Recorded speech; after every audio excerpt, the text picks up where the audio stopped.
ব্রিটিশদের হাত থেকে দেশ স্বাধীন হয়েছিল 1947 সালে, আর তার ঠিক 100 বছর পর অর্থাৎ 2047 সালে দেশ হবে বিকশিত। প্রধানমন্ত্রী নরেন্দ্র মোদীর নেতৃত্বে বিকশিত ভারত 2047-এর পরিকল্পনা গ্রহণ করেছে কেন্দ্র সরকার। কি এই বিকশিত ভারত? এদিকে লোকসভা নির্বাচনের মুখে শাসক এবং বিরোধী শিবির দেশের উন্নয়ন নিয়ে একে অপরের দিকে অভিযোগ এবং পাল্টা অভিযোগের বাক্যবাণ চালাচ্ছে। কোন আমলে দেশে সবচেয়ে বেশি উন্নয়ন হয়েছে, কোন আমলে দেশবাসীর কল্যাণ হয়েছে, জনসাধারণের কাছে সেই খতিয়ান তুলে ধরছে বিভিন্ন রাজনৈতিক দলের নেতৃত্বরা। পাশাপাশি একে অপরকে ব্যর্থতার ফলাও কিন্তু এই মুহূর্তে প্রচারে করছে বিভিন্ন দল। রাজ্যের দুটো লোকসভা এবং একটি বিধানসভা কেন্দ্রের উপনির্বাচনের জন্য এই মুহূর্তে চলছে ব্যাপক প্রচার। আগামী 5 বছর দেশ পরিচালনার দায়ভার কার কাঁধে তুলে দেবে দেশবাসী, তা এখন কোটি টাকার প্রশ্ন। তবে আত্মবিশ্বাসী শাসক শিবির বিকশিত ভারত 2047-এর অ্যাকশন প্ল্যান তৈরি করে নিয়েছে বলে খবর। ভোট পর্ব মিটে গেলেই এই প্ল্যান অনুযায়ী কাজ শুরু করবে সরকার। কি এই বিকশিত ভারত 2047? এই কর্মসূচির জন্য কি কি পরিকল্পনা গ্রহণ করা হয়েছে? এর সঠিক বাস্তবায়ন কিভাবে সম্ভব? এর জন্য দেশ এবং দেশবাসী কিভাবে লাভবান হবে? এমন বহু প্রশ্ন ঘুরপাক খাচ্ছে বিশেষজ্ঞ মহলে। তাই বিকশিত ভারত 2047 সম্পর্কে বিস্তারিত জানতে আজ আমাদের এই বিশেষ টক শো। নমস্কার, আমি দীপেন আর আপনারা দেখছেন নিউজ ভ্যানগার্ড। আজ আমার সাথে রয়েছেন রাজ্যের যুব বিষয়ক ও ক্রীড়া দপ্তর, সমাজ কল্যাণ ও সমাজ শিক্ষা দপ্তর এবং শ্রম দপ্তরের মন্ত্রী টিঙ্কু রায়। স্বাগত টিঙ্কুবাবু আপনার। টিঙ্কুবাবু, বিকশিত ভারত 2047 বলতে আমরা আসলে কি বুঝি এবং এই ভাবনা কবে কিভাবে এলো? নমস্কার সবাইকে। প্রথমত আজকে চৈত্র সংক্রান্তি আর আগামীকালকেই নতুন বছর শুরু হবে বাংলা। গোটা দেশেই আসামে বিহু বিজু অনেকগুলো অনুষ্ঠানের মধ্যে দিয়ে এই নতুন বছরটা আসছে, নির্বাচনে চলছে। তো সবাইকে আপনাদের মাধ্যমে আপনাকেও অভিনন্দন জানাই, শুভেচ্ছা জানাই। আসছে বছর সবার ভালো কাটুক। বিকশিত ভারত স্বাধীনতার যখন 75 বছর পূর্তি হয়েছে তখন প্রধানমন্ত্রী নরেন্দ্র মোদীজি বিকশিত ভারত এই নারাটা দিয়েছেন। আচ্ছা, এই নারার মধ্যে দিয়ে 140 কোটি মানুষের স্বপ্ন জাগিয়েছেন। অর্থাৎ কবি অতুল প্রসাদ সেন বলেছিলেন, ভারত আবার জগৎ সভায় শ্রেষ্ঠ আসন লবে। এই যে স্বপ্ন, এই যে কবির লাইনটাকে বাস্তব রূপ দিতে প্রধানমন্ত্রীজির যে স্লোগান সবকা সাথ সবকা বিকাশ, সবার কথা, সবার সম্মিলিত প্রচেষ্টায় আমরা 100 বছর পূর্তিতে বিশ্বগুরু দেখতে চাই। তো বিশ্বগুরু বললেই তো সম্ভব নয়, তার জন্য পরিকাঠামো উন্নয়ন, তার জন্য ভালো সুশাসন, গুড গভর্নেন্স, ইনফ্রাস্ট্রাকচার উন্নয়ন করতে হবে। সব মিলিয়ে 140 কোটি মানুষের যে স্বপ্ন, সেই স্বপ্ন পূরণের লক্ষ্যে এগোনো এবং ব্যবস্থা পরিবর্তনের মধ্যে দিয়ে অনেক কিছু পরিবর্তন হয়েছে। কথা প্রসঙ্গে আসবে, অনেকগুলো পরিবর্তন হয়েছে ইতিমধ্যে। আমরা যদি দেখি আমাদের রাজ্যেও, আমাদের এই ছোট রাজ্যেও সেই পরিবর্তন পরিলক্ষিত হচ্ছে। আপনি যদি আমাকে আপনি ব্যবস্থা পরিবর্তন বলছিলেন, ব্যবস্থা পরিবর্তন বলতে আমরা আসলে কি বুঝি? হ্যাঁ, ব্যবস্থা পরিবর্তন দেখুন, আমাদের এই দেশে স্বাধীনতার 75 বছরে দাঁড়িয়ে যখন আমরা কথা বলছিলাম, এই বিকশিত ভারত যখন থেকে এই স্লোগানটা শুরু হয়েছে, তখনই প্রধানমন্ত্রীজি যখন 2014 সালে ক্ষমতায় আসলেন, ব্যবস্থা পরিবর্তনের প্রথম যে কাজটা তিনি করলেন এটা হলো আমরা আমাদের দেশের স্বাধীন ভারতের যে জনগণ তার সরকারি যে অধিকার সেটা পাওয়ার জন্য যে ব্যবস্থাটা ছিল সেটা এত করুণ ছিল যে অনেক প্রধানমন্ত্রীও বলেছেন যে আমরা যখন কেন্দ্র থেকে 100 টাকা পাঠাই সেটা 90% রাস্তায় মিস ইউজ হয়ে যায়, অর্থাৎ গরিব মানুষ পর্যন্ত সেটা পৌঁছানো সম্ভব নয়। সেটার পরিবর্তন হয়েছে। এটা একটা উদাহরণ। যেমন ধরুন জনধন যোজনা অ্যাকাউন্ট, আজ আমরা যদি দেখি 50 কোটিরও বেশি মানুষকে জনধন যোজনা অ্যাকাউন্ট করে দেওয়া হয়েছে। এর মধ্যে দিয়ে এত ইজি ওয়ে আজ প্রধানমন্ত্রী আবাস হোক, কিষাণ সম্মান নিধি হোক, বা কোভিডের সময় যখন যোগাযোগ বিচ্ছিন্ন, মানুষ যখন দপ্তরে যেতে পারছিল না, তখনই কিন্তু মানুষ এই পয়সার জন্য হাহাকার করেনি, কারণ তাকে গভর্নমেন্ট যে সুবিধাটা দিয়েছে তার ওই অনলাইন ট্রান্সফার, অনলাইনের মাধ্যমে তার কাছে সেই সুবিধাটা পৌঁছে গিয়েছে। ডাইরেক্ট ব্যাংক ট্রান্সফার, ডিবিটির মাধ্যমে। আজ অনলাইন ট্রানজাকশন মাধ্যমে অনেক কিছু করাপশন কমে গেছে এবং ইজি যে কাজটা আগে 10 দিনে হতো, আগে ধরুন একটা ড্রাফট বানিয়ে একটা আপনি কোনো কাজ করছেন, একটা ড্রাফট কাউকে দিচ্ছেন তো 15 দিন লাগবে ক্লিয়ারেন্সের জন্য। আজ কিন্তু সেটা হয় না, ঠিক ইনস্ট্যান্ট তার কাছে টাকাটা পৌঁছে যাচ্ছে, আরটিজিএস হয়ে যাচ্ছে, ডিবিটির মাধ্যমে টাকাটা পাঠিয়ে দিচ্ছে। আজ আপনাদের ইউডিবি এসে গেছে, ইজ অফ ডুইং বিজনেস। আজ প্রত্যেকটা গভর্নমেন্ট দপ্তরে দেখুন, যদি আপনি সেখানে আগে কি হতো, আগে ফাইল নিয়ে যাচ্ছে তো এই টেবিল থেকে সেই টেবিল, সেই টেবিল থেকে ওই টেবিল, কোন টেবিলে মাসকে মাস পড়ে থাকতো। আজ কিন্তু দরকার নেই, আজ কিন্তু ই ফাইলিং হচ্ছে। আজ দেখুন যদি কদমতলা ব্লক কোনো একটা ধরুন প্রজেক্ট রেডি করেছে, সেটা আমাদের পাঠাবে, আমাদের রাজ্যস্তরীয় কার্যালয়ে আসবে, সেখান থেকে কিন্তু ব্লকের আধিকারিক তার যে উচ্চ আধিকারিক যাকে 1 সেকেন্ডের মধ্যে একটা বটম দাবাতে যত সময় লাগে এত সময়ের মধ্যে কিন্তু প্রজেক্টটা চলে যাচ্ছে। মানে একদিনের মধ্যে একদম সচিবালয় পর্যন্ত ওই ফাইলটা চলে আসছে। এটা কিন্তু তখন আজ থেকে যদি আমি দেখি, প্রধানমন্ত্রী নরেন্দ্র মোদী 2014 সালের আগে এগুলো খুব ভাবেও নি যে একদিনে। আগে কি হতো, এই ফাইলটাই কদমতলা ব্লক হোক আর বা গৌরনগর ব্লক হোক, ওখান থেকে ফাইলটা আগরতলা পর্যন্ত পৌঁছাতে 2 মাস কেটে গেছে, আজ কিন্তু একদিনের মধ্যে চলে আসছে। এই যে ব্যবস্থা পরিবর্তনের মধ্যে দিয়ে আজ কাজ এত ইজি হয়ে গেছে মানুষের, আর মানুষও খুব সহজে এগুলো পেতে চায়। আজকে কিন্তু এগুলো মানুষ আর ওই লাইন দিয়ে দাঁড়িয়ে সেগুলো মানুষ আশা করে না। তো এই ব্যবস্থা পরিবর্তনের কথা তিনি বলছেন। আজ প্রত্যেকটা মানুষ, আজ ধরুন আমি প্রধানমন্ত্রী আবাস দেওয়া হয়েছে, এই প্রধানমন্ত্রী আবাস আমরাই দেখেছি আমাদের রাজ্যে যখন এর আগে যখন দেওয়া হতো, এটার নাম পরিবর্তন হয়েছে, কোনো একটা সময় ইন্দিরা আবাস ছিল। আমরা দেখেছি যখন ঘর পেত গরিব মানুষ, এই ঘরের টাকা তাদেরকে দেওয়া হতো না। ধরুন পঞ্চায়েত সেক্রেটারি আর প্রধানরা টাকাটা ব্যাংক থেকে তুলে আনতেন, তার জন্য মেটেরিয়াল সাপ্লাই তারা করতো। তারা কি করতো, হয়তো প্রধানরা বা মেম্বাররা মিলে ওই সিমেন্টের পিলার তৈরি করতেন, বাজার থেকে টিন কিনে আনতেন ব্লক আধিকারিক, সমিতি চেয়ারম্যানরা, এবং তাদের নামে যে ঘর স্যাংশন হয়েছে তার বিনিময়ে তারা ওই টিন, তাকে টিন রড, সেখানে একটা ব্যবসার জায়গা ছিল। ওই মানুষগুলো শোষিত ছিল, সঠিক করতে গভর্নমেন্ট যে তাকে টাকাটা দিয়েছে তার স্বপ্নের ঘর তৈরি করা, সেটা কিন্তু সে পেত না। আজ কিন্তু সেটা পরিবর্তন হয়েছে। আজ প্রধানমন্ত্রী ঘোষণা করছেন যে আমরা এত লক্ষ লোককে ঘর দিচ্ছি, একটা বটম দাবাচ্ছেন, সঙ্গে সঙ্গে ওনার অ্যাকাউন্টে টাকাটা চলে আসে। আচ্ছা, উনিও টাকাটা নিয়ে ইমপ্লিমেন্ট করতে তিনি কিন্তু বাধ্য, ঘরটা তৈরি করতে তিনি বাধ্য। এই কারণেই জিও ট্যাগিং এর ব্যবস্থা এসছে। আজ কিন্তু ঘরটা যখনই তার ভিটি লেভেল পর্যন্ত হচ্ছে, সে তাকে ওই ঘরের ফটো উঠিয়ে সেটাকে আপলোড করতে হবে। আপলোড করলে সেকেন্ড কিস্তিটা পাবে, এবং ঘরটা যখন ধরুন তার সিলিং অবধি হবে, তারপরে সে আবার ফটো। এই যে ব্যবস্থা, এগুলো কিন্তু আগে ছিল না। এই যে নতুন ব্যবস্থা বা কাজে স্বচ্ছতা এসছে এবং খুব ইজি হয়েছে, এবং মানুষ তার অধিকার সুনিশ্চিত হয়েছে। মানুষের যেটা পাওয়ার কথা সেটা মানুষ আজ 100% পাচ্ছে।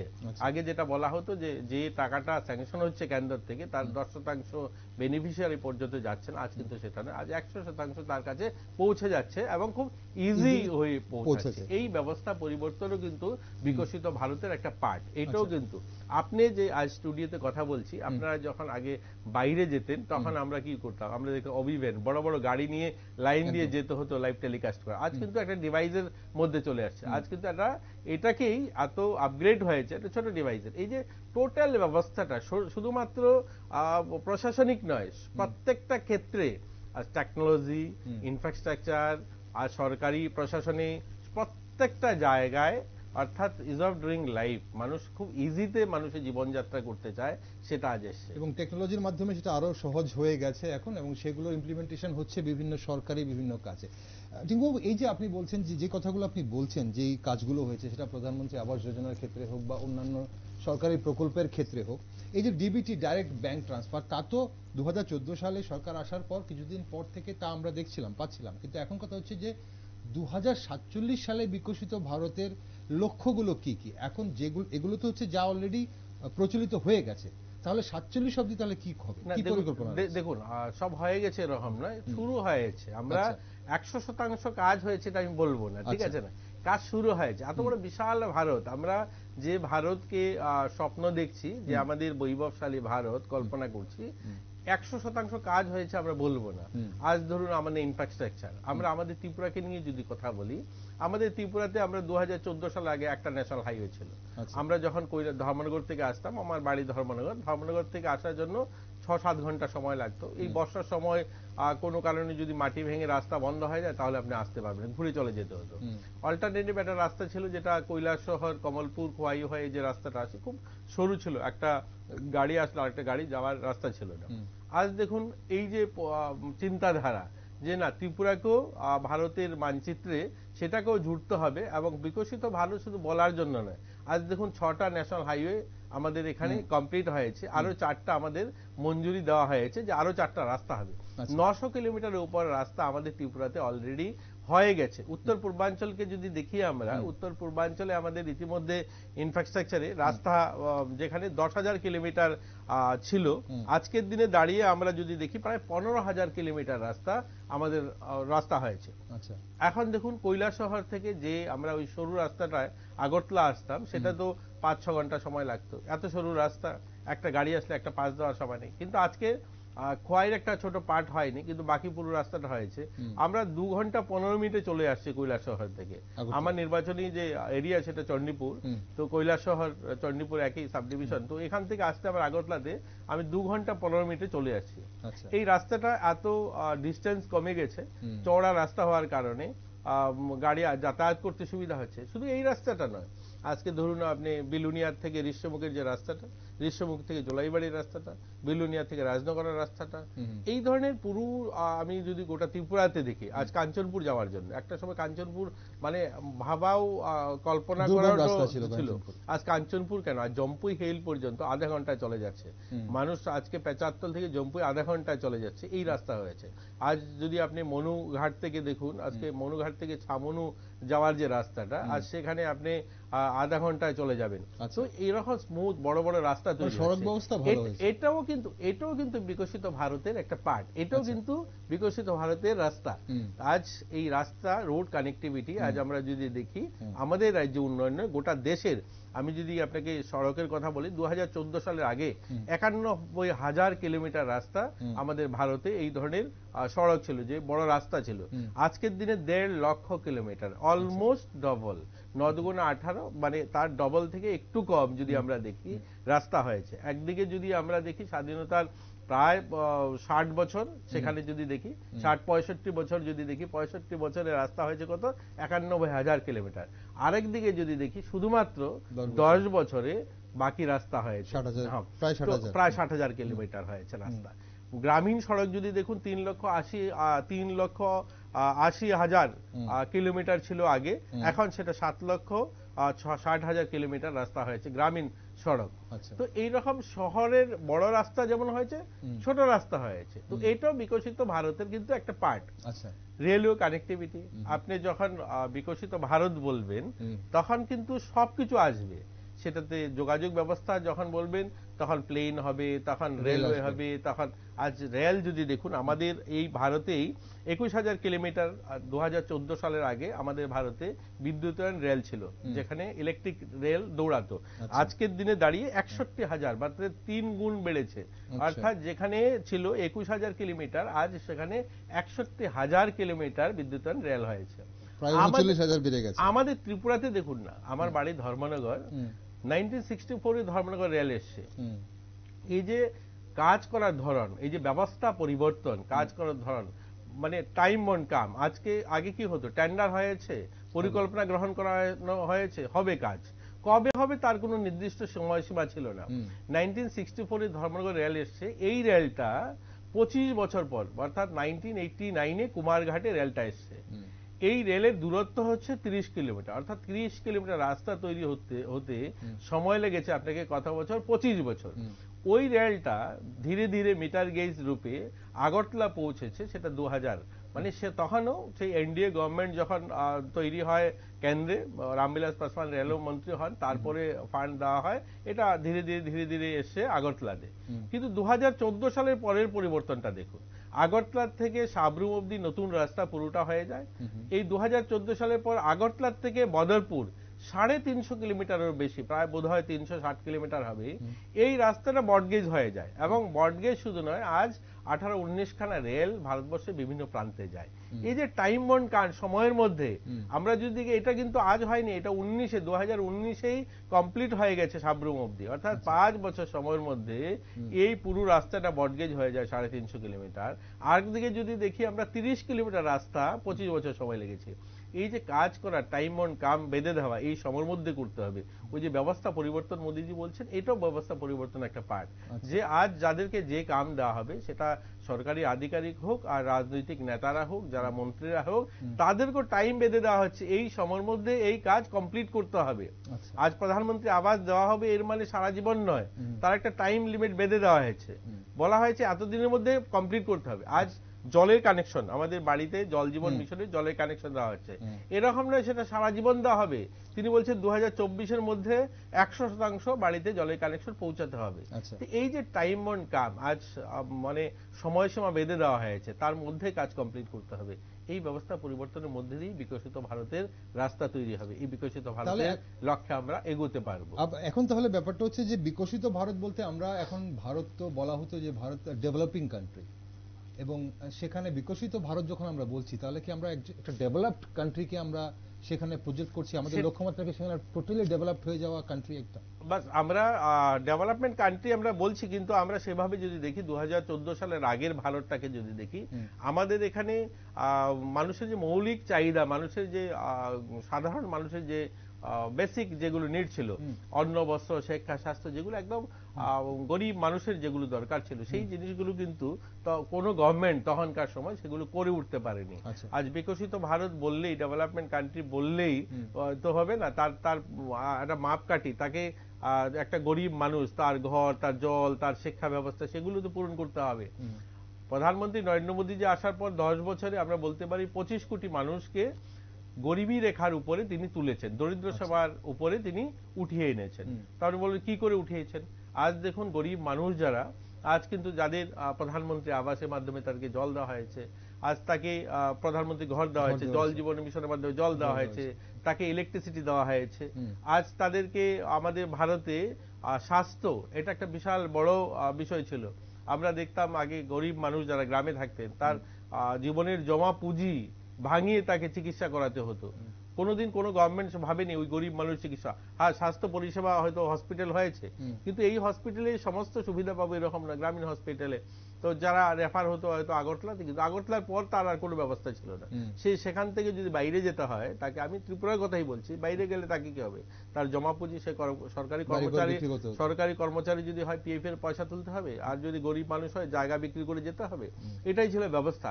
কিন্তু প্রধানমন্ত্রী নরেন্দ্র মোদীজি আসার পর আমরা দেখলাম আয়ুষ্মান কার্ডের মাধ্যমে ভারতের সবচেয়ে বড় প্রজেক্ট যেটা লঞ্চ হলো, প্রায় এটা বোধহয় আমাদের রাজ্যে 13 লক্ষেরও বেশি আয়ুষ্মান কার্ড ইস্যু করা হয়েছে, প্রত্যেককে 5 লক্ষ টাকার চিকিৎসা সুবিধা তারা করতে পারবে চিকিৎসা। কিন্তু এতেও সমস্যার সমাধান পুরো হয়নি। এরপরেও কিছু মানুষ ছিল যারা সমস্যার সম্মুখীন হতে পারে। এটা আমরা ত্রিপুরাতে মাননীয় মুখ্যমন্ত্রী এটাও করে দিয়েছেন যে 100% মানুষ মুখ্যমন্ত্রী জন আরোগ্য যোজনার সেম আয়ুষ্মান যোজনার যে ফ্যাসিলিটি রয়েছে, সেম সুবিধা এটা তো নিতে পারবে এবং 5 লক্ষ টাকার বছরে ট্রিটমেন্ট করাতে পারবে। এই সুবিধা আমরা বলতে পারি যে ত্রিপুরা 100%। বিকশিত ভারত তখনই কমপ্লিট হবে আজ যেটা ত্রিপুরা 100% মানুষ, এটা একটা পার্ট, হ্যাঁ সবাই, হ্যাঁ 100% মানুষ। এটা যখন সারা ভারতবর্ষে প্রত্যেকটা মানে রাজ্যের মানুষ 100% চিকিৎসার সুবিধা পাবে, 100% মানুষের ঘর থাকবে, ছাদ থাকবে, তার জলের ব্যবস্থা থাকবে, এটাকেই উন্নত ভারত আমরা বলতে পারি। গরিব থাকবে না। তো এই দিশাতে এগোচ্ছি আমরা এই রাস্তায় এগোচ্ছি। আজ আমরা আমাদের রাজ্যে এখন পর্যন্ত বোধহয় জলের কানেকশন যদি গরিব মানুষ যারা, তাদেরকে 5,51,000 পরিবারকে, আপনারা জানেন যে আমাদের রাজ্যেও প্রায় 8.5 লাখ পরিবার বসবাস করে, যার মধ্যে 5,51,000 পরিবারকে ইতিমধ্যে আমরা জলের কানেকশন অর্থাৎ জল জীবন মিশনের জলের ট্যাপ তাদের বাড়িতে দেওয়া হয়েছে। তো কমপ্লিট হয়নি এখনো। আচ্ছা, অনেকে বলেন যে জল ট্যাপ গেছে কিন্তু জল যায়নি। তো আমরা বলছি না যে 100% কাম হয়ে গেছে, আমরা বলছি না তো। কিন্তু যে রাজ্যে প্রতি বছর জলের জন্য আমরা দেখতাম যে জলের জন্য হাহাকার থাকতো, পাহাড়ি এলাকায় তো জলের জন্য সেখানে অনেকগুলো রোগ হতো। আমরা ছামনু বা সৈলেংটাপুরু ওই এরিয়াতে, রইসাবাড়ি, রাইমা ভ্যালি এলাকাতে প্রত্যেক বছর ডায়রিয়া, কলেরা, সেখানকার মানুষ জলের জন্য কি কষ্ট করতেন। আমরা বলছি না যে আমরা আমাদের 6 বছর আর কেন্দ্রের 10 বছরে সমস্ত কিছু পরিবর্তন হয়েছে, কিন্তু আমাদের প্রয়াস, আমাদের এই গভর্নমেন্টের ইচ্ছা শক্তি, আমরা সেই দিশাতে এগোচ্ছে, সেই দিশাতে কাজ করছে। আর শুধুমাত্র জল নয়, গরিব মানুষের, দেখুন আমাদের রাজ্যের কথা বলতে গেলে, আমাদের রাজ্যে কমিউনিস্টরা ছিল লম্বা সময়, আমাদের রাজ্যের পূর্ণ রাজ্যের মর্যাদা পেয়েছে 51 বছর আমরা পার করে নিয়েছি। এই 51 বছরের সময়ের মধ্যে 35 বছর শুধু তার কমিউনিস্টরাই ছিল। আজ কমিউনিস্টরা 35 বছর ছিল, বাকি আমরা 6 বছর, বাকি অল্প সময় কংগ্রেস ছিল, অ্যালায়েন্স গভর্নমেন্ট ছিল, জোট গভর্নমেন্ট ছিল। এই যে কমিউনিস্টের এই লম্বা পিরিয়ডটা যে দেখুন, তারা যাদেরকে নিয়ে রাজনীতি করেছে, যাদেরকে নিয়ে তারা রাজনীতির মূল ভিত্তিটা ছিল, তারা কাদেরকে নিত? তারা গরিব মানুষকে নিয়ে করতো। তারা বলতো আমরা মেহনতি মজদুর মানুষের জন্য লড়াই করছি, আমরা লড়াই সংগ্রাম করছি, শ্রেণী সংগ্রামের লড়াই করছি। কিন্তু দেখবেন তাদের সময় এই রাজ্যের যারা গরিব মানুষ, যারা আমাদের চা শ্রমিক, যারা আমাদের রাজ্যে 56টা চা বাগান আছে, এই চা শ্রমিক যারা একদম মানে সাধারণ অল্প 105 টাকা মজুরিতে তারা কাজ করতো 2018 সালের আগে, ওই মানুষগুলোকে তারা জমি দিতে পারেনি। একটা মানুষের প্রথম অধিকার যে আমরা বলছি যে অন্ন, বস্ত্র, বাসস্থান। তো যে গরিবদের কথা বলে তোমরা লড়াই করতে, যে শ্রেণী সংগ্রামের লড়াই করতে, তোমরা নেতারা বলতে পারবে না, কমিউনিস্ট আজকে পবিত্র বাবুরা CI2 করতো, তারা বলতে পারবে না ওই গরিব মানুষদের জন্য কথা বলেছেন কোনোদিন যে ওই মানুষটার একটা বাড়ি হোক।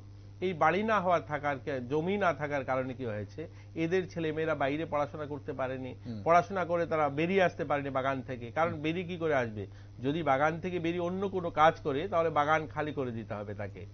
তো আমাদের সরকার এসে এই কাজটা প্রথমেই করেছে যে ওই মানুষগুলোকে তাদের অধিকার দিতে হবে, বাগান মালিককে কথা বলে তাদেরকে আর জমির পাট্টা দিতে শুরু হয়েছে। আজ যখন জমির পাট্টা পাচ্ছে, যখন তার ভূমি অধিকার পেয়েছে, প্রধানমন্ত্রী আবাস সে পাচ্ছে, সে তার ছেলেকে বাগানে কাজ করাবে না অন্য কোথায় পড়াশোনা করে অন্য কাজ করবে, সেটা তার অধিকার সে পেয়েছে। তো বলা আর কাজ করার মধ্যে অন্তর রয়েছে। ওরা যেটা বলতো সেটা তারা করতো না। তারা বলতো শ্রেণী সংগ্রামের লড়াই করছি, আমরা মজদুরদের জন্য লড়াই করছি, কিন্তু তারা বলতে পারবে না এই যে 56টা চা বাগান ছিল, এর মধ্যে একজন প্রায় 9000 পরিবারের কাছাকাছি বোধহয় চা শ্রমিক রয়েছে, একটা পরিবারকে 1 ঘন্টা তারা জমি দিয়েছে, কোনোদিন কথা বলেছে? দেয়নি, ওদেরকে শোষণ করেছে। আমাদের গভর্নমেন্ট এসেছে 6 বছর হয়েছে, 6 বছরের মধ্যে আমরা ইতিমধ্যে প্রায় 3000 পরিবারকে আমরা জমি দিয়েছি, জমির পাট্টা দিয়েছি। তো আমরা বলিনি পুরো হয়েছে, এই কথাটা আমি বারবার বলছি, বাকিটা কাজ হচ্ছে। এই যে বিকশিত ভারতের লক্ষ্যে এগোচ্ছে, এটা একটা স্বপ্ন।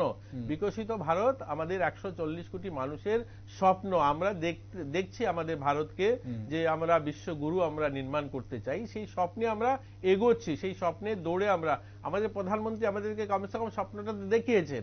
আমরা একটা সময় বলতো যে মানুষ যে ভারত বোধহয় কিছু করতে পারবে না, ভারত বোধহয় শুধুমাত্র মানে কি বলবো ইম্পোর্টার, আমরা সব আনতে হবে আমাদের বাইরের থেকে আমরা তাকিয়ে থাকবো, ভারত দরিদ্রতার সঙ্গে লড়াই করবে। আজ সেখান থেকে বেরিয়ে এসছে, আজ আমরাও স্বপ্ন দেখছি, আমরাও G20-র সফলতম কার্যক্রম আমরা করেছি, আমরাও চন্দ্রযান ল্যান্ডিং আমরা করেছি।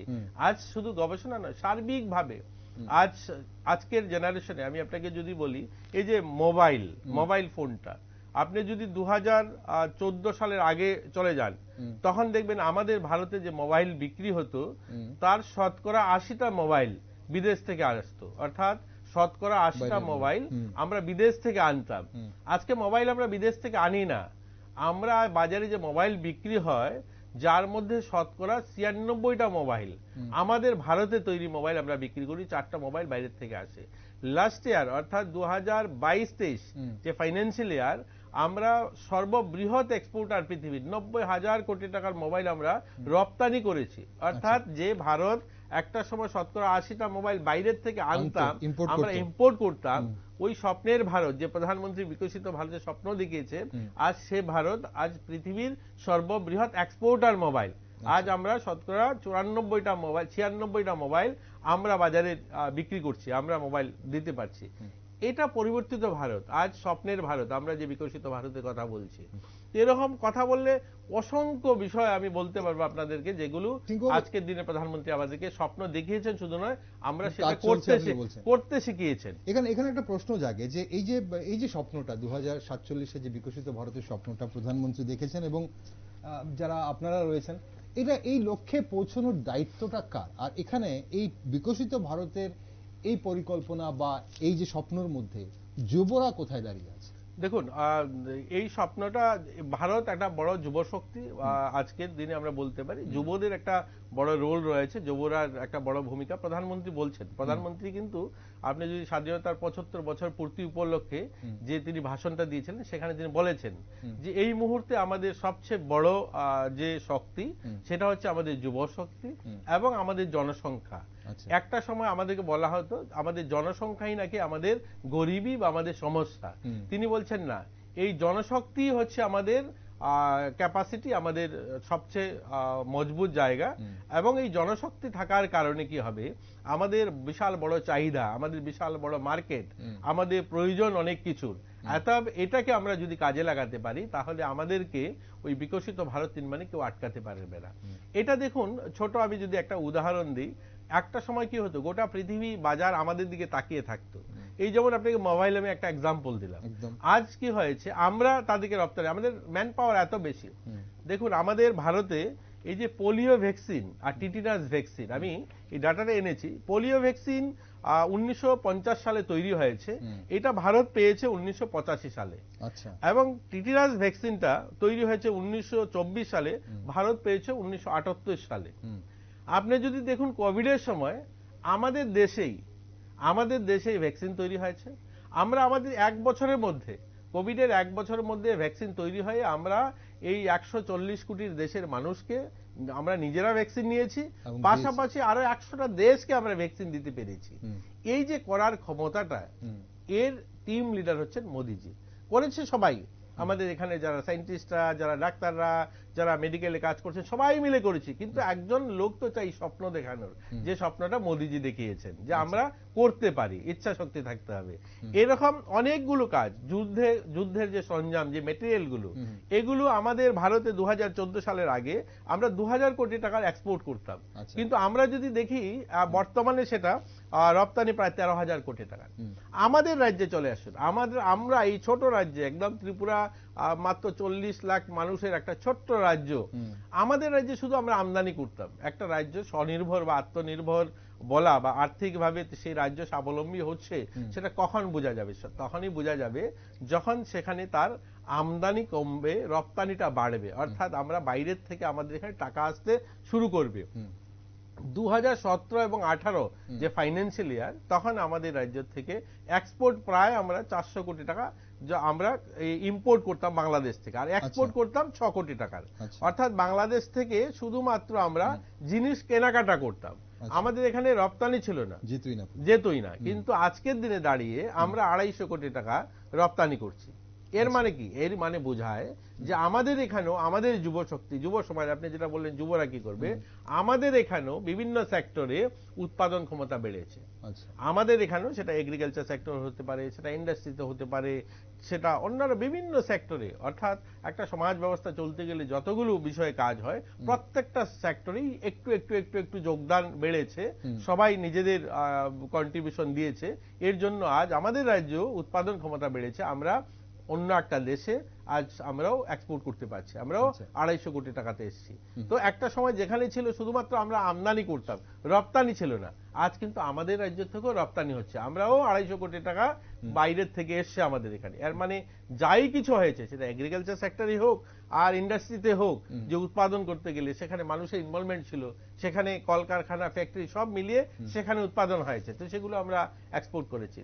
তাই বলতে পারি আমরা আমাদের যে স্বপ্ন প্রধানমন্ত্রী দেখিয়েছেন, সেই রাস্তাতে আমরা এগোচ্ছি, এবং এগোচ্ছি শুধু নয়, দ্রুত গতিতে এগোচ্ছি। আমরা 47-এর যে স্বপ্ন দেখছি, সেটা 47 নয়, এর অনেক আগেই সেটা আমরা অ্যাচিভ করব। ওকে, এখন একটা শেষ প্রশ্ন এই বিষয়টা নিয়ে, তারপর অবশ্যই একটু অন্য বিষয়ে আপনার সঙ্গে কথা বলবো।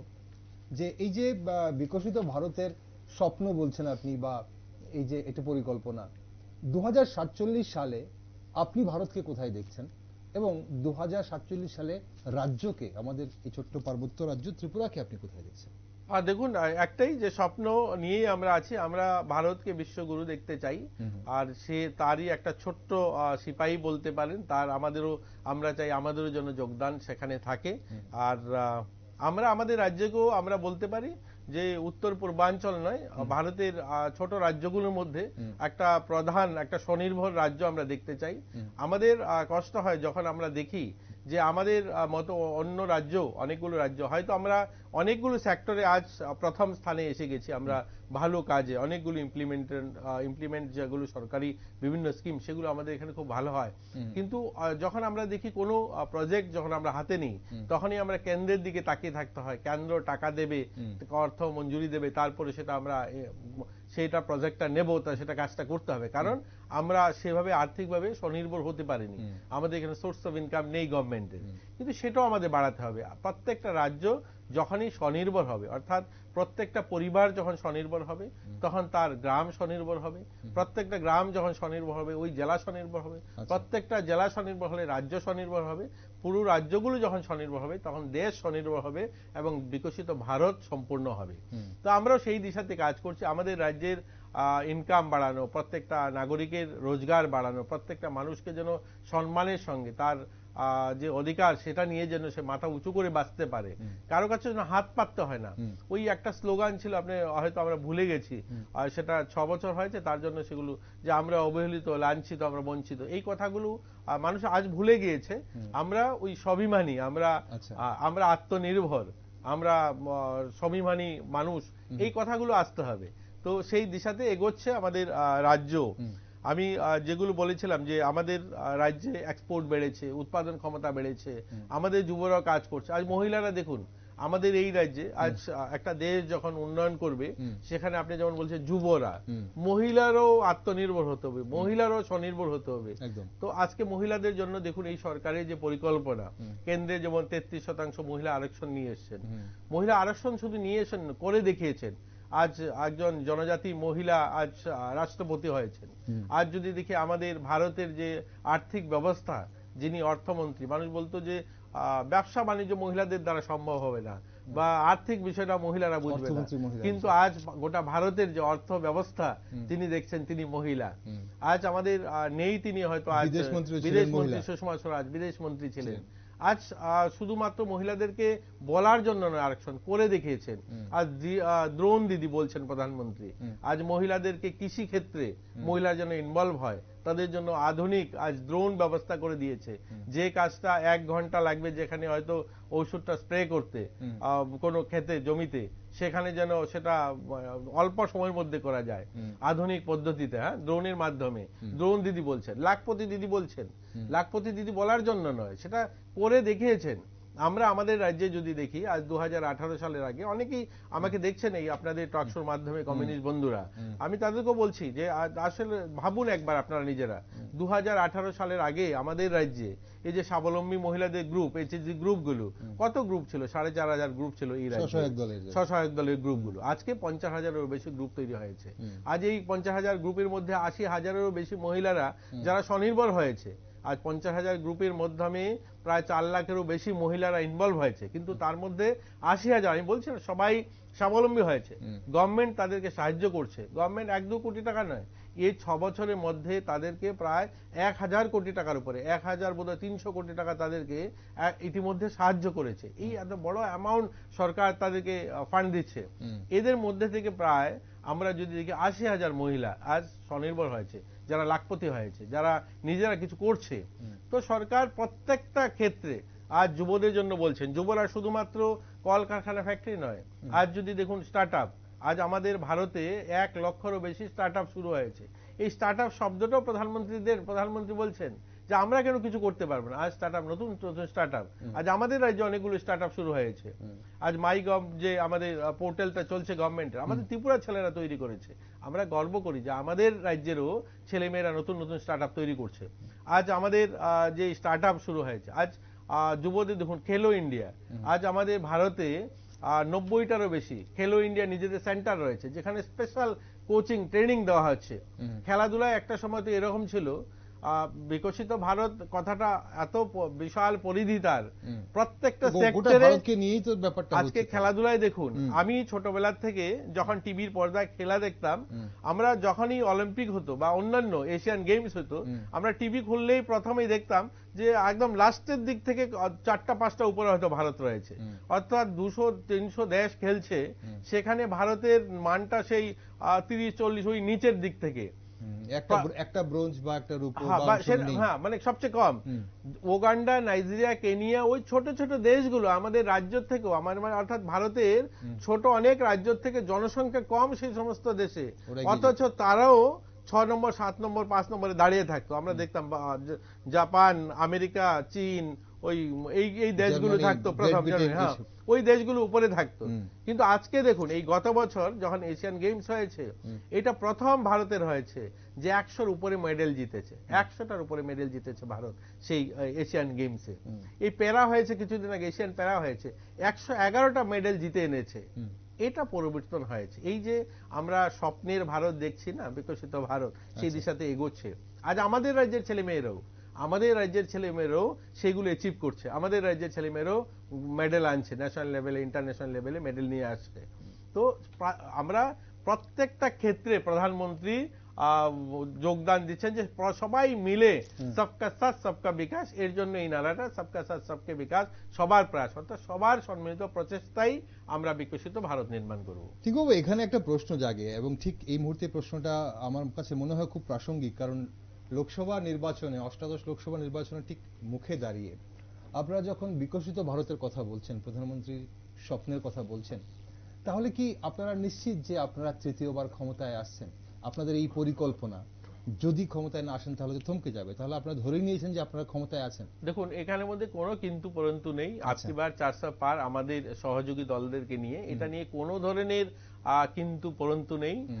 বিজেপি 400 পাবে, 400-র বেশি পাবে, 1-2টা কম পাবে, সেটা নিয়ে গোটা ভারতে চর্চা চলছে। ঠিক আছে, আজকের দিনে ভারতে আমরা অপোজিশন যাদেরকে দেখছি, সেই অপোজিশন প্রত্যেকটা রাজ্যেই এই ধরনের কোনো না কোনো একটা, আপনি যদি বিহারকে দেখুন, বা আপনি উত্তরপ্রদেশকে দেখুন, বা ওয়েস্ট বেঙ্গলকে দেখুন, বা আমরা ত্রিপুরাকে দেখুন, ত্রিপুরাতে এমন একটা অ্যালায়েন্স হয়েছে, যে অ্যালায়েন্সটা আমি ছোটবেলার থেকে দেখতাম, একটা স্লোগান দিত, কংগ্রেস একটা স্লোগান দিত যে কাচি তুমি ধান কাটো, হাতুড়া তুমি লোহা পিটো, তারা তুমি স্বর্গে যাও, হাত চিহ্নে ভোট দাও। আচ্ছা, আর এরা স্লোগান দিত, কমিউনিস্টরা স্লোগান দিত, জোটকে দিলে ভোট, কাট্টালাই বোঝেই ভোট। তো এইরকম দুটা পার্টি, যে পার্টি অর্থাৎ কংগ্রেস করার অপরাধে অনেক ছেলে মেয়েদের জীবন যৌবন জলাঞ্জলি দিতে হয়েছে, বিশেষ করে কৈলাসহর, ধর্মনগর, আগরতলা, বিলুনিয়া, এই সমস্ত এরিয়াতে অনেক মানুষ তাদের নিজেদের রক্তে রাজপথ রাঙানো হয়েছে, শুধুমাত্র তাদের অপরাধ ছিল কংগ্রেস করত। এই দিনগুলো নিশ্চয়ই মানুষ এখনো ভুলে যায়নি। এখন কিছু নেতাদের স্বার্থে, অর্থাৎ কিছু মানুষ তাদের নিজের অস্তিত্ব রক্ষার স্বার্থে তারা দুটা মেরু একসঙ্গে এসে দাঁড়িয়েছে। তো এই অ্যালায়েন্সটাকে আপনারা দেখেছেন 2023 মানুষ সেটাকে ছুঁড়ে ফেলেছে বিধানসভা ইলেকশন, এবার লোকসভাতেও তাকে ছুঁড়ে ফেলবে, সেটা হয়তো সময়ের দিনের রেজাল্টের অপেক্ষায়। আমাদের বলতে হবে না, কারণ মানুষ সেটাকে মেনে নেবে না। আমি কয়েকদিন আগে গিয়েছিলাম ঋষ্যমুখ বিধানসভায়। ঋষ্যমুখ বিধানসভার একটা গ্রাম, নলুয়া গ্রাম, সেই গ্রামে একটা শহীদ বেদি তৈরি হয়েছে। সেই শহীদ বেদিতে 9টা ফটো আছে। আমি জিজ্ঞাসা করলাম এরা কারা, বললে এদেরকে একদিনে কমিউনিস্টের গুন্ডারা হত্যা করেছে, তাদের অপরাধ ছিল তারা কংগ্রেস কার্যকর্তা ছিল। আজ ভাবুন, ওই গ্রামের মানুষ, ওই ঋষ্যমুখ বিধানসভার মানুষ কোন অবস্থাতে মেনে নেবে একসঙ্গে, যখন দেখবে যে সিপিএম নেতারা, জিতেন বাবুরা আর বিরোধী সেনা আর আমাদের সুদীপ বাবুরা একসঙ্গে যখন রাস্তা হাঁটছেন, স্লোগান দিচ্ছেন, নিশ্চয়ই এরা মেনে নেবে না। আর আগরতলাতে তো তার অনেকগুলো উদাহরণ আছে এই ধরনের। তো এটা শুধুমাত্র সময়ের অপেক্ষা। মানুষ এবার মোদিজির সঙ্গে রয়েছে, মোদিজিকে তৃতীয়বারের জন্য চায়। মানুষ যেভাবে দেশ উন্নয়ন হচ্ছে, যেভাবে ভারতের পুরনো কৃষ্টি সংস্কৃতিকে পুনরুদ্ধার, রাষ্ট্র নির্মাণ, যে সমস্যাগুলো দীর্ঘদিনের, এগুলো সমাধান যেভাবে তিনি স্মুথলি করলেন। 370 একটা আমাদের ভারতের একটা অভিশাপ ছিল, 370 আমাদের ভারতের একটা অঙ্গরাজ্য হওয়ার পরেও সেখানে ভারতের মানুষ জমি কিনতে পারবে না, স্বাধীনভাবে ঘোরাফেরা করতে পারবে না, সেখানকার মানুষেরও স্বাধীনতা ছিল না। তো একটা মানে ভারতেরই একটা অঙ্গরাজ্যে সেখানে তারা তাদের অধিকার পাবে না, সেখানে ডেভেলপমেন্ট থমকে থাকবে, সেটা কি করে হতে পারে? আজ দেখুন সেটাকে যেভাবে তিনি সমাধান করলেন 370 উঠিয়ে, আজ যেভাবে সেখানেও উন্নয়ন শুরু হয়েছে, সেখানেও সরকারি যে সমস্ত সুবিধা, প্রধানমন্ত্রী আবাস হোক, জল জীবন মিশনের জল হোক বা উজ্জ্বলা যোজনার গ্যাস হোক, প্রত্যেকটা সরকারি স্কিম সেখানেও ইমপ্লিমেন্ট হচ্ছে। সেখানকার ছেলেমেয়েরাও গোটা ভারতের উন্নয়নের সাথে নিজেদেরকে মিলাতে পারছে। তো প্রধানমন্ত্রীকে মানুষ তৃতীয়বার প্রধানমন্ত্রী চাইছে। রাম মন্দির দেখুন, দীর্ঘ বছরের যে সমস্যাটা আর সমাধান হয়ে সেখানে একটা ভব্য রাম মন্দির স্থাপন হয়েছে। শুধু এগুলো নয়, আমাদের পুরনো যে অতীত, যে আমাদের যেগুলো আমাদের মূল স্তম্ভ, যেগুলো আমাদের মূল শক্তি, আমাদের কৃষ্টি সংস্কৃতি, সেগুলোকে পুনরুদ্ধার করা। আজ মাতার বাড়ি মা ত্রিপুরেশ্বরীকে দেখুন, এটা তো আমরা বলতে পারবো না যে মা ত্রিপুরেশ্বরী আমাদের জন্য কিছু নয়। মা ত্রিপুরেশ্বরী আমাদের ত্রিপুরার মূল স্তম্ভ আমরা বলতে হবে। সেই মা ত্রিপুরেশ্বরী নতুন রূপে সাজিয়ে তুলছেন। মা কামাখ্যাকে দেখুন, কামাখ্যা করিডোর তৈরি করা হচ্ছে, তার জন্য অর্থ বরাদ্দ করা হয়েছে। তো গোটা দেশে, এটা তো আমি এর জন্য বললাম, আজ উনুকুটিকে দেখুন নতুন রূপে সাজিয়ে তোলা হচ্ছে। এগুলো কোনোদিন এর আগের সরকার, সেটা কংগ্রেস হোক বা সিপিএম হোক, যারা এই রাজ্যে ছিলেন তারা তো কোনোদিন কল্পনাও করেননি, তারা এগুলো ভাবেনও নি।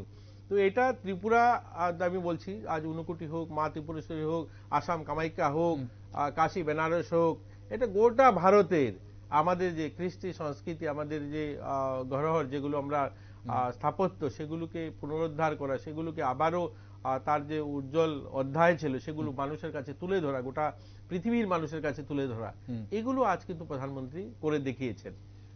টিঙ্কুবাবু, আপনারা বলছেন, বিজেপি বলছে এবার 400 পার করবেন আপনারা, এবং রাজ্যেও আপনারা বলছে, বিজেপি বলছে যে রেকর্ড ভোটে দুটো আসনই জয়লাভ করবে। অন্যদিকে আপনি যে কথাগুলো বলছিলেন, আপনি ঊনকোটি বলুন, মাতা ত্রিপুরেশ্বরী বলুন, বা কামাখ্যা করিডোর বলুন, বা রাম মন্দিরের কথা বলছেন, বিরোধীরা প্রচারে নিয়ে যাচ্ছে দ্রব্যমূল্য বৃদ্ধি, বেকারত্ব বা ইলেকট্রাল বন্ডের ব্যাপার এইভাবে, এবং বলছে যে গণতন্ত্র বিপন্ন, সংবিধানকে বাঁচাতে হবে, তৃতীয়বার যদি বিজেপি আসে তাহলে সংবিধান রক্ষা করা যাবে না, এবং তার জন্য মানুষ নীরব বিপ্লব করবে বলছে বিরোধীরা। কি মনে করছেন? দেখুন, 2023টা আপনি দেখেছেন, এক বছর আগেই 2023-এ নির্বাচন হয়েছে, সেখানে আপনারা দেখেছেন সেখানে কি স্থিতি ছিল। আমি তো আপনাদের এখানে প্রকাশ্য বলতে পারি, সেদিন যদি হয়তো মথার সঙ্গে অ্যালায়েন্স থাকতো, তো বিরোধীদের বোধহয় আজ বিধানসভায় কেউ থাকতোই না। সেটা বোধহয় বিরোধী শূন্য বিধানসভা হতো। তো আজ মথাও ভারতীয় জনতা পার্টির সঙ্গে, ওনারাও দেখছেন যে রাজ্যের উন্নয়নের স্বার্থে, জনজাতিদের কল্যাণে, আজ উত্তর পূর্বাঞ্চলে যেভাবে প্রত্যেকটা রাজ্যে জনজাতিদের জন্য কেন্দ্র সরকার কাজ করছে, সেই কাজের নিজেদেরকেও সামিল করতে চায় তারাও সামিল হয়েছে। ভারতীয় জনতা পার্টি এবং মোথা ইপিএফটির আমাদের ক্যান্ডিডেট, সমর্থিত ক্যান্ডিডেট তাদের, তো এখানে তো তাদের কোনো প্রশ্নই আসে না। আর গণতন্ত্র নেই এগুলো ওদের বলার জন্য, কারণ একটা সময় ছিল, দেখুন এগুলো কথা প্রসঙ্গে চলে আসে, একটা সময় এরা গণতন্ত্র কোনটাকে বলে আমি জানি না। একটা সময় তো ভারতের যখন বিভিন্ন অ্যাওয়ার্ড দেওয়া হতো বা যখন মানুষকে সম্মানিত করা হতো, পদ্মশ্রী অ্যাওয়ার্ড বা খেল রত্ন অ্যাওয়ার্ড, অর্জুন অ্যাওয়ার্ড কারা পেত? মুম্বাই থেকে বড় বড় স্টার, বড় বড় যারা কিছু সুপরিচিত লোক, ওই ধরুন কংগ্রেস ঘরানা, তাদের পরিবারের আশপাশে যারা ঘোরাফেরা করতেন, ওই সমস্ত লোক ছিল। আজ ভাবুন যে পরিবর্তিত ভারত, পরিবর্তিত ত্রিপুরা, এই ভারতের সবার যোগদান। আজ গরিব মানুষকে জিজ্ঞাসা করে দেখবেন যে মোদিজির কথাটা, আজ দেখুন আমাদের রাজ্যে থাঙ্গা ডালং, বেনিচন্দ্র জমাতিয়া, এনসি দেব বর্মা, আমাদের যিনি মন্ত্রী ছিলেন স্বর্গীয়, চৈত্যরাম রিয়াং, বিক্রম বাহাদুর জমাতিয়া, চিত্ত মহারাজ, স্মৃতিলেখা চাকমা, এই যে এত লোক আমাদের রাজ্যে, বাইরে দেখুন সুভাষিনী মিস্ত্রি, ওই রঞ্জন কাহার, মানে এইরকম সাধারণ মানুষ, ওই রাস্তায় তিনি ওই বড় লোকের বেটিলো লম্বা লম্বা চুল, ওই গানটা গেছেন, রাস্তায় ফুটপাতে গান গাইতেন। ওই লোকটাকে আইডেন্টিফাই করে প্রধানমন্ত্রী রাষ্ট্রপতি ভবনে নিয়ে পদ্মশ্রী অ্যাওয়ার্ড দেওয়া, এই যে সুভাষিনী মিস্ত্রি গ্রাম থেকে তুলে নিয়ে খুঁজে অ্যাওয়ার্ড দেওয়া, আমাদের রাজ্যের এই অসংখ্য, এই যে স্মৃতিলেখা চাকমা, গ্রামীণ মহিলা, তিনি জনজাতি মহিলা, আর তাঁতের কাজ করছেন, ওনাকে সম্মান দেওয়া, এই গ্রামীণ গরিব মানুষ যারা কোনোদিন ভাবেও নি এরা কোনোদিন অ্যাওয়ার্ড পাবে, কিন্তু এই সবাইকে, সারা দেশ, শুধু এখানে নয়, গোটা ভারতের সব শ্রেণীর মানুষের যোগদান এই ভারতের জন্য, এই ভারতকে আজ গোটা যে পৃথিবীর মানুষ, ভারতের যে কৃষ্টি সংস্কৃতি সবগুলো ক্ষেত্রে, কিন্তু এগুলো আগে একটা সময় ছিল না। আজ কিন্তু গরিব মানুষকে জিজ্ঞাসা করলে, আজ গরিব ভারতের মানুষ প্রধানমন্ত্রীকে চান।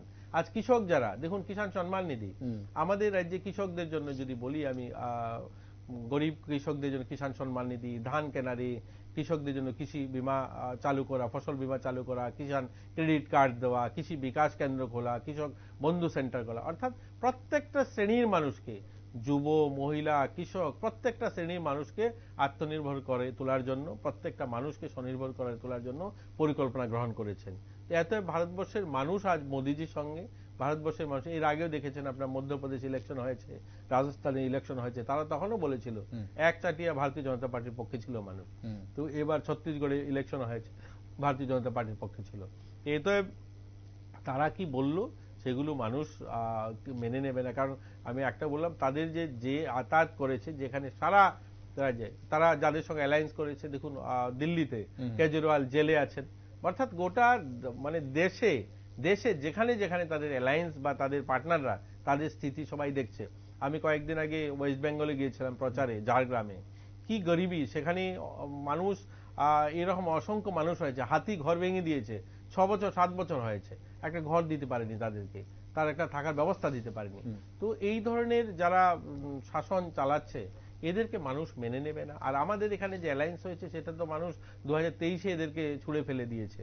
তো এটা নিয়ে কোনো আলোচনা রাখার মনে হয়। কংগ্রেস সিপিএম এর জোটকে আপনি বলছেন মানুষ ছুড়ে ফেলে দিয়েছে, অথচ কংগ্রেস সিপিএম জোট থেকে আবার আপনাদের সঙ্গে তিপ্রামথার অ্যালায়েন্সকে ওনারাও কটাক্ষ করছেন। এখন কথা হচ্ছে যে বিশেষজ্ঞরা বলছেন যে এবারের নির্বাচনে জনজাতি ভোট একটা বিশাল বড় ফ্যাক্টর বা প্রাইম ফ্যাক্টর হতে চলেছে। সেই জায়গায় দাঁড়িয়ে তিপ্রামথার সঙ্গে অ্যালায়েন্স করাতে শোনা যাচ্ছিল যে তিপ্রামথার নেতৃত্বদের মধ্যে বা জনজাতি অংশের, আপনাদের বিজেপির জনজাতি অংশের নেতৃত্বদের মধ্যে একটা ক্ষোভ বিরাজ করছে, এমনকি প্রার্থী নিয়েও। তো এখন জনজাতি ভোটের সিংহভাগটা দখল করা নিয়ে আপনার কতটুকু আশাবাদ? দেখুন, জনজাতি এলাকায় এরকম না যে ভারতীয় জনতা পার্টির জনজাতি বিধায়ক নেই। জনজাতি বিধায়ক ভারতীয় জনতা পার্টির বিধায়ক রয়েছে। আর জনজাতি যারা মোথার কথাটা আপনি বলতে চাইছেন, দেখুন গণতান্ত্রিক ব্যবস্থায় সবার অধিকার রয়েছে কথা বলার, তো নিশ্চয়ই তাদের মধ্যেও মতামত থাকবে। কিন্তু এরকম কোনো স্থিতি নেই যে আমাদের পক্ষের লোক নেই। আমি জানি, আমি যেহেতু ওই সিটটার কনভেনার, আমি গোটা রাজ্যেই ঘোরাফেরা করি, আমি দেখি, মানুষের সঙ্গে কথা বলি, মানুষ, জনজাতি মানুষও খুশি।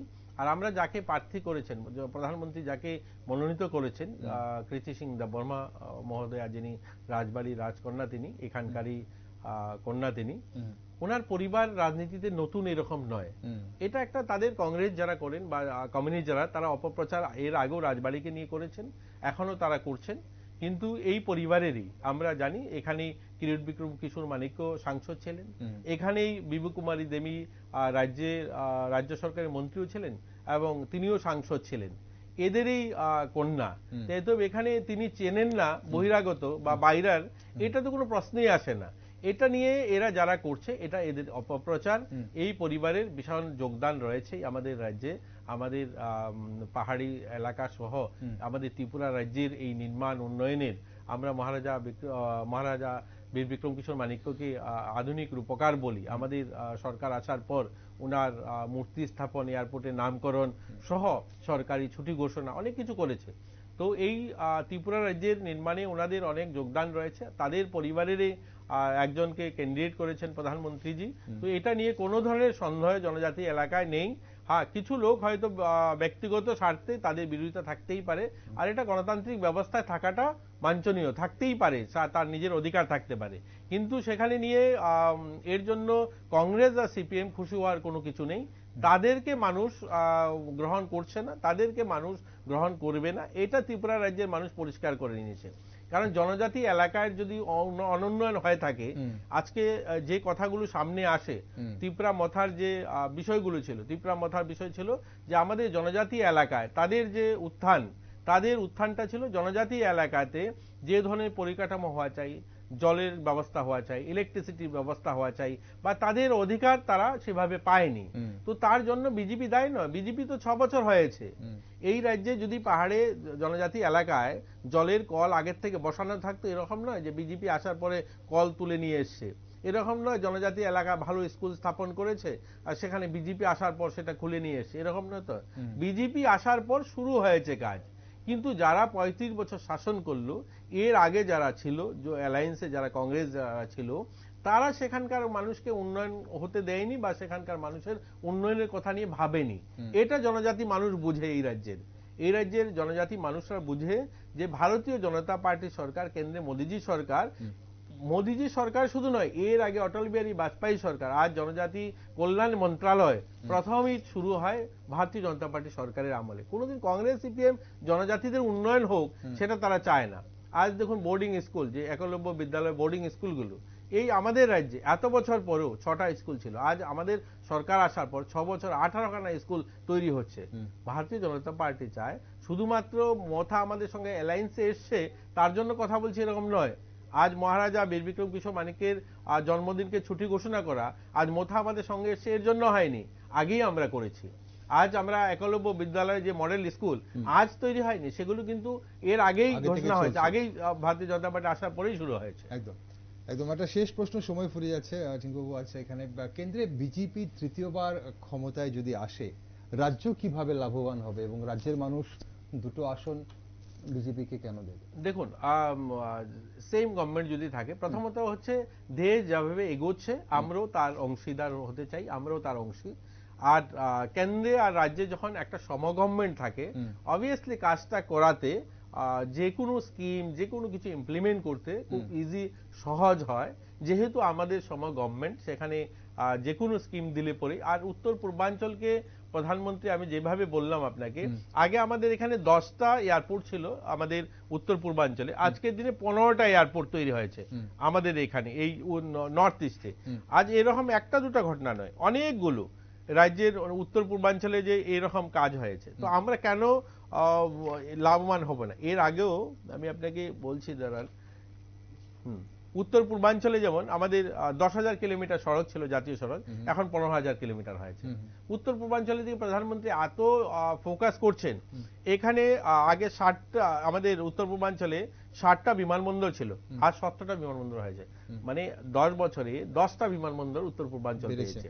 আজ যখনই আমরা কোনো কিছু দিচ্ছি, আজ কোনো ইউনিভার্সিটির পারমিশন হোক, কোনো কিছু ডেভেলপমেন্টের স্কিম হোক, কোনো রাস্তা হোক, কোনো কিছু নতুন চাইছি, নতুন রেল চাইছি, সঙ্গে সঙ্গে মঞ্জুরি দিচ্ছেন। আজ আমাদের রাজ্যে দেখুন এই কতগুলো, এই যে আমি যেহেতু স্পোর্টস মিনিস্টার, সরকার থাকাতে এটা সম্ভব হচ্ছে, যে এটা সম্ভব হচ্ছে। আজকে দেখুন স্পোর্টস ডেভেলপমেন্টের কথা, এখানে তো কমিউনিস্টরা ছিল 35 বছর, লাগাতার 25 বছর, কটা মাঠ দেখেছেন এই রাজ্যে হয়েছে? আজকে দেখুন এই অল্প সময়ের মধ্যে 6 বছরের গভর্নমেন্ট আজ কতটা মাঠ দেখুন। উমাকান্ত সিনথেটিক মাঠ হয়েছে, খোয়াই সিনথেটিক মাঠ হয়েছে, জম্পুই জেলা সিনথেটিক মাঠ হয়েছে, চন্দ্রপুর সিনথেটিক মাঠ হয়েছে, বিলুনিয়াতে সিনথেটিক মাঠ হয়েছে, পানিসাগরে আপনার সিনথেটিক অ্যাথলেটিক গ্রাউন্ড হয়েছে। আজ দেখুন এতগুলো সম্ভব কি করে হলো? আজ আমরা এরকম নতুন নতুন ইনডোর হলের জন্য প্রজেক্ট দিয়েছি, সেগুলো স্যাংশন আসছে। আজ খেলো ইন্ডিয়ার প্রজেক্টের স্কিম চলছে, যেগুলো এর জন্য সম্ভব হচ্ছে যেহেতু আমাদের ডবল ইঞ্জিনের সরকার, কেন্দ্রের সরকার রয়েছে, এখানে রাজ্য সরকার রয়েছে। এর জন্য উন্নয়নের যে স্কিমগুলো আমরা খুব শীঘ্রই পাচ্ছি। আজ দেখুন নতুন ঘোষণা হয়েছে, খোয়াই থেকে যেটা খোয়াই আপনার আমবাসা হয়ে যেটা গন্ডাছড়া হয়ে শিলাছড়ি মনোবনকুল যে রাস্তাটা যাবে ন্যাশনাল হাইওয়ে, আর সেগুলো সম্ভব এর জন্য হচ্ছে যখনই মানুষের কোনো দাবি আসছে মুখ্যমন্ত্রীর মাধ্যমে, সেগুলো কেন্দ্রে পৌঁছানোর সঙ্গে সঙ্গে স্যাংশন আসছে। তো আমরাও আশাবাদী যে আমাদের রাজ্যে আরো উন্নয়ন হবে। প্রধানমন্ত্রীর নেতৃত্বে যেভাবে ত্রিপুরা রাজ্যের একটা বিকাশ বইছে, সেই বিকাশ আরো গতিতে চলবে। আজ দেখুন স্মার্ট সিটির কাজ, আমরা আমাদের আগরতলা শহরটাকেই যদি দেখি, আজ থেকে আপনি 6 বছর আগের শহরটাকে দেখুন একবার, আজ ঘুরে দেখুন। আজ যেখানে ঝিঞ্জর হোটেলের সামনের যে পুকুরটা, যেটাকে রানী পুকুর বলে, এই রানী পুকুরটা, সেখানে আগে ওই মোষ গরু চারিদিকে থাকতো, আর সেখানে জঙ্গল ছিল। আজ দেখুন কিভাবে সাজিয়ে তোলা হয়েছে। আজ দেখুন একটা সময় বিভিন্ন পত্রিকাতে দেখতাম ওই যেটা আমাদের পার্কটা লিচু বাগানে যেটা করা হয়েছে, এই কামানটা এখানে ছিল, এলবাটেক্কা পার্ক এখানে ছিল। এটা যখন উঠিয়ে নিয়ে যাওয়া হয় তখন পত্রিকায় এসেছিল যে সেটা চুরি হয়েছে, নেই সেই। কিন্তু আজ দেখুন সেখানে কত সুন্দর একটা পরিকাঠামো গড়ে উঠেছে, সেখানে মানুষ আসছে, বাইরের থেকে লোক গিয়ে বসছে সেখানে। ছোট ছোট ছোট ছোট সবগুলো মিলিয়েই একটা উন্নত ত্রিপুরা, একটা উন্নত ভারত, শুধুমাত্র কটা বিল্ডিং নয়, সার্বিকভাবে একটা গরিব মানুষ তার উন্নয়ন, একটা শিল্পপতি তার উন্নয়ন, একজন ব্যবসায়ী তার উন্নয়ন, সবার উন্নয়ন, সবার যোগদান, তবেই বিকশিত ভারত। আর প্রধানমন্ত্রীজি এর জন্য সবগুলো সেক্টর নিয়ে কাজ করছেন। অসংখ্য ধন্যবাদ টিঙ্কুবাবু আপনাকে আজ বিস্তারিত আমাদের সঙ্গে আলোচনা করার জন্য বিকশিত ভারত 2047কে নিয়ে এবং রাজ্যের এই মুহূর্তে নির্বাচনের আগে বিভিন্ন দল, আপনার দলের এবং বিরোধী দলের অবস্থান নিয়ে আপনি বক্তব্য রাখার জন্য অসংখ্য ধন্যবাদ আপনাকে। নমস্কার। দর্শক বন্ধুরা, বর্তমান সরকারের দাবি দেশের উন্নয়নে দেশকে এগিয়ে নিয়ে যেতে বিগত 10 বছর যা করা হয়েছে তা অন্য কোনো আমলে করা হয়নি। তবে আসল কাজ এখনো বাকি। তাই 2047-এ বিকশিত ভারতের লক্ষ্য নিয়ে এগোচ্ছে সরকার। এখন দেখার তৃতীয়বারের জন্য দেশবাসী তাদের সুযোগ দেয় কিনা। তবে সরকার কি করছে এবং কি করতে চাইছে সেদিকে নজর রাখছি আমরা। তাই আপনারা চোখ রাখুন শুধুমাত্র নিউজ ভ্যানগার্ড।